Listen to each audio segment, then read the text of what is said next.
Right then, locking you all in and let's see. Yes, you are. Hello there, you amazing viewers and subscribers. Welcome to our brand new epic Doctor Who review for today. For this review, I'm reviewing an episode I forgot how good it is. I mean, I've revisiting series 3 and I was rewatching a Christmas episode. I don't normally watch Christmas episodes during the year. I normally try and wait until around about December, November sort of time, but I never really actually watched the whole Christmas specials because I wanted to basically stay away from the Christmas episodes until I watched The Church on Ruby Road, but I never really went back and revisit them.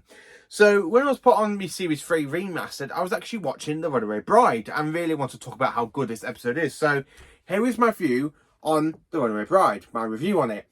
So here is the standalone DVD version, which is the only type you can get it on its own because it's otherwise available in the Series 3 box set, and it depends how many copies of Series 3 you've got. Because to be honest with you, out of all of the Doctor Who the Complete Series 3 box sets, I literally have 4 DVD box sets of the Complete Series 3. I mean, through different versions over the years, and of course 3 times on Blu-ray with the steelbook, the standard Blu-ray that came in the Series 1 to 7 box set, and of course the remasters. And I really want to talk about how good this episode is because I've generally forgot how brilliant this episode is. I haven't revisited it for quite a while, and I absolutely am enjoying rewatching Tennant at the moment. I mean, going back and revisiting the 10th Doctor, there's actually some good episodes I physically am enjoying. And when I was doing my video and talking about the Tennant episodes I don't really enjoy because Tennant, the whole romance stuff, The Runaway Bride, it's one of the best Christmas episodes I have ever seen for Doctor Who. And it's a good way to go back and revisit it, because if you haven't watched it for a long time like I have, it is always a great time to go back and revisit it. So what's so good about The Runaway Bride? Well, it's an iconic Christmas episode. I absolutely love it. It's got some great moments in it. Plus, David Tennant and Catherine Tate are on fire for this episode. So I just want to say what I love about the episode and to basically talk about the plot first. So Donna has been dosed by human particles by an alien creature known as the Rachnos, who somehow existed in between the Dark Times with the Time Lords, and somehow they went to war with the Time Lords, which basically you can actually find out in the audio adventure Empire of the Rachnos with Peter Davison's 5th Doctor in Classic Doctor's New Monsters by Big Finish Volume 2, which is an absolutely iconic episode.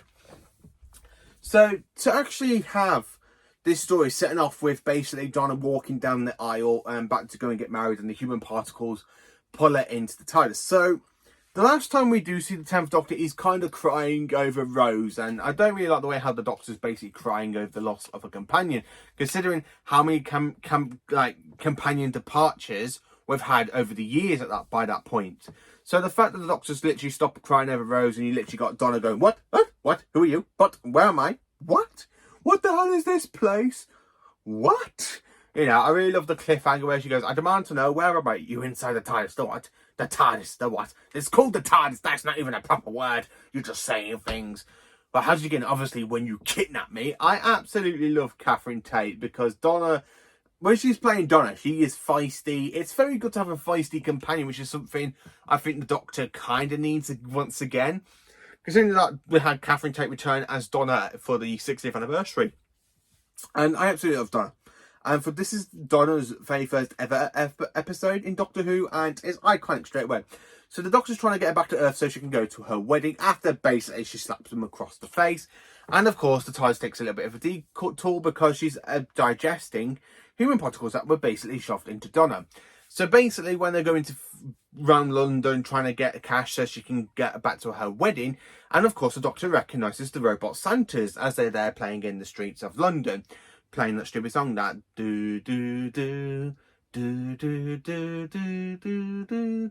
I can't think what the song they were playing, but it's actually quite catchy. But when he literally turns around and goes Donna, and then of course he points the sun screwdriver into the cash box and all the cash goes flying out.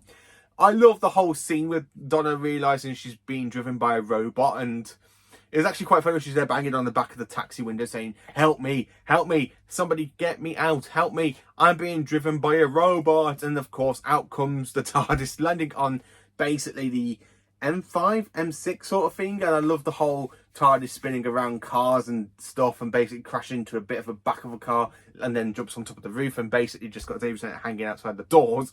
And of course, he's there trying to talk to Donna and literally flashes that screwdriver. He goes, whatever thing that needs you for, it's whatever it is, it's not good now. Come on, I'm in my wedding dress. Yes, you look lovely now. Come on. And of course, he literally does that fantastic Tennant sort of speech saying, trust me. And I like the way how she brings Rose into it and basically you can see the hurt of the Doctor. And she goes, did she trust you? Yes, she did. And she's not dead. She's so alive. Now jump. I don't like the fact Rose has so many references in this Christmas episode, considering that she only just left an episode prior to this one. It's just a little bit off-putting because this is Catherine Tate's first episode as Donna. As good as it is, I just think she's a bit overshadowed by the whole mention of Rose. Same with Martha, because Martha's a bit overshadowed by Rose because the amount of times Rose gets mentioned in series 3, you can actually invent a Christmas drinking game or just a general Christmas game. Or a general drinking game where every time the Doctor mentions the name Rose in series 3 and 4, you just take a little can of beer, open it and just go, oh, that's one. Oh, that's two. Oh my God, yeah, I need to have a third pint, yeah. You know, you can just have a drinking game about how many times that basically he mentions Rose with series 3 and 4. And in this episode, he mentions her non-stop. Like, he mentions her basically in the TARDIS, and then of course he mentions when him and Donna are talking, he goes, I spent Christmas Day over there, yeah, at the Palace State. And of course, basically while during these literally scanning, he goes, you're not special, you're not powerful, you're not clever, you're not all that. And then of course she goes, your friend did before she left, did she punch you in the face? Stop bleeping me. And then of course we go to the wedding reception, and of course Donna ends up seeing her fiance, basically the person that was basically given the human particles because of the Rachnos. Now I love the fact when basically the Doctor finds out Torchwood is part of H.C. Clements and he's there talking about the Battle of Canary Wharf, and basically he goes, Simon in the Streets, Daleks. She goes, oh, I had a bit of a hangover. He goes, that big picture, Donny, keep missing it.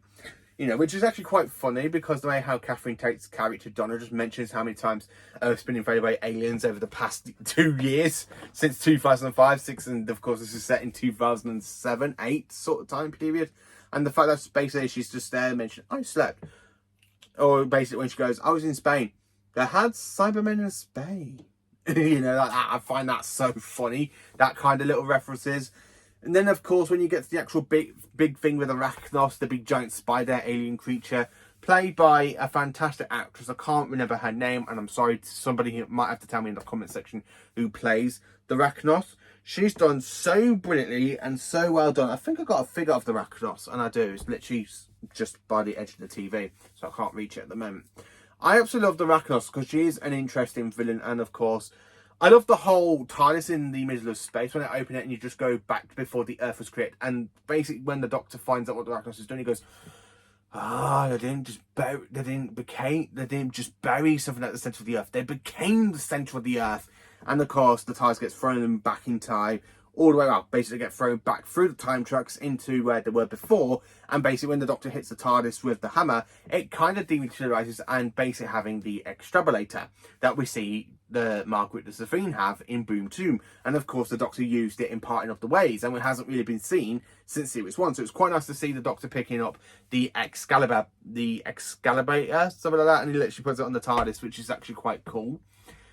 And then, of course, Donna does get kidnapped, and basically her and Lance are basically up in the Rachnos' web because she had that easy fit saying, if the key's gone, another one must be cat. And of course, we have the human particles release and kind of make baby Rachnoses in the centre of the Earth.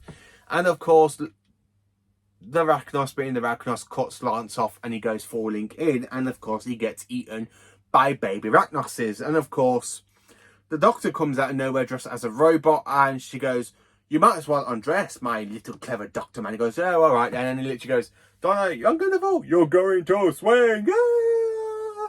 And she goes, oh, thanks for nothing. I really love that line. And the fact the Doctor literally just go into more of that dark persona that I absolutely love. The fact I forgot this thing contains one of the most darkest moments where the Doctor basically uses the drain, the Thames of London to actually drown the Arachnos' children at the centre of the earth and basically kill them. And you got the Arachnos there screaming, "My children!" And of course she ends up dead, and the Doctor does take Donna back home, and basically she tells him that, "Oh, you scare me to death." And of course after he makes it snow for her. So as he's just about to leave and she goes, "Doctor," he goes, "Oh, what is it now? That friend of yours, what was the name?" And then of course he mentions the name, and which is of course Rose, and you just need another pint of alcohol and you just need to drink it because he mentions the name Rose once again. So yeah, Rose does get quite a few mentions in this episode. But apart from that, it doesn't really bug me. This episode, even though it does mention Rose, it's actually quite good. It's a strong Christmas episode. And to be honest with you, for this episode to come from the previous Christmas episode, which is, of course, the Christmas Invasion, one of the worst Christmas episodes in my opinion, and not the best post-regeneration story, this is actually one of the best episodes. I mean, I love the return of the robot Santas, considering they were in the previous Christmas special, but we don't really do much with them in that episode, so they have a bit more of a bigger part to play in this episode, which is something I do enjoy. And the fact this episode is written by Russell T Davies, and Russell T Davies seems to do something really right with the Christmas episodes. It's not until the Christmas episodes kind of went a little bit downhill in the Moffat era, and of course in the late RTD era. I think round about after Voyage to Dan, that's when the Christmas episodes kind of went a bit, yeah, because I kind of don't really enjoy the Christmas episodes as much as I used to. I mean, going back and revisiting for The Runaway Bride, it's an actually iconic episode. I absolutely love it. So ranking it, it is a 10 out of 10. It's a fantastic episode. It's a great Christmas episode. So the fact we go from a Christmas episode that really bores the crap out of me because the Doctor doesn't really do much. It's literally like 40 odd minutes with just Rose and Mickey, Rose crying over the Doctor and the Doctor basically sleeping in bed, and then for the last 5 minutes he literally jumps straight into action.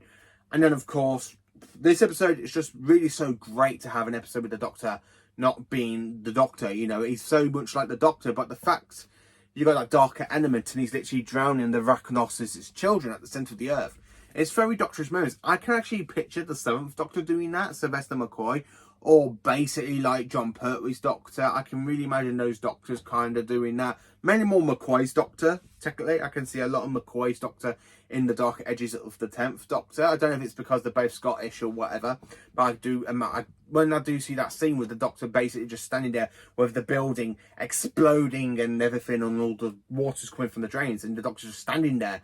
And of course, I do see echoes of the 7th Doctor.